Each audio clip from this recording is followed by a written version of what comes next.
Assalamualaikum sahabat, kita ketemu kembali di Tips Bahagia ala Uci Yolanda. Ini kisah tentang seorang ibu yang punya hati yang legowo, hati yang penuh dengan kesyukuran. Cerita ini bisa menjadi inspirasi bagi kita, orang-orang yang kadang susah untuk bersyukur, tidak nerimo, penuh ketakutan dan hatinya gunjang. Ya, ada seorang ibu yang punya 2 orang anak. Satu anak dia bekerja di sebuah pulau yang sangat jauh, dan yang satunya lagi sudah meninggal dunia. Suatu hari ia berniat mengunjungi anaknya yang bekerja di rantau orang itu. Ia memutuskan untuk naik kapal untuk menemui anaknya yang dirantau itu. Terbayang di benaknya bagaimana nanti ia ketemu dengan anaknya, akan ia peluk penuh dengan kerinduan, karena sudah bertahun-tahun tidak bertemu dengan anaknya itu. Saat dalam perjalanan, tiba-tiba kapal yang ditumpanginya menemui badai. Kapal terhempas, terombang-ambing, sampai kemudian pecah, sehingga banyak penumpang yang terjun ke laut, termasuk dirinya. Beruntung, dia mendapatkan sebuah papan, kemudian ia bisa berpegangan dan bahkan menaiki papan itu. Yang lain menjerit-jerit penuh dengan histeria, ketakutan. Ada kekacauan yang sangat luar biasa saat itu. Keadaan begitu mencekam. Semua menangis, menjerit. Semua dalam kepanikan.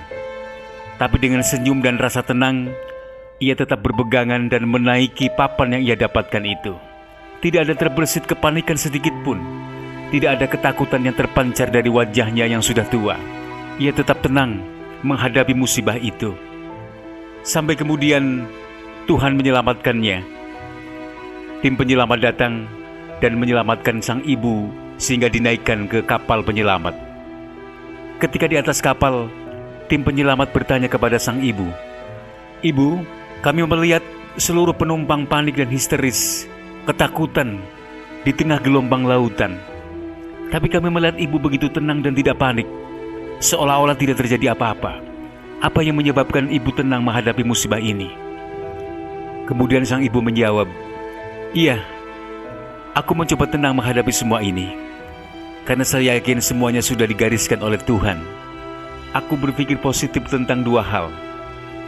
Jikalau aku mati karena musibah ini, aku bersyukur dan senang, karena aku akan bertemu dengan anakku yang sudah meninggal dunia, mendahului aku. Dan jikalau aku selamat, aku pun gembira dan senang, karena aku akan bertemu dengan anakku yang bekerja di rantau orang. Bagiku, musibah ini membuatku meninggal ataupun selamat sama saja. Tetap kusyukuri, karena dua-duanya akan memberikan hikmah padaku, bertemu dengan anak-anakku yang sudah lama aku rindu." Sahabat, kesyukuran dan kepasrahan menjadikan hidup kita tenang. Bahkan di tengah musibah yang mengakibatkan kepanikan sekalipun, kita akan tetap tenang menghadapinya. Semoga bermanfaat dan sampai jumpa.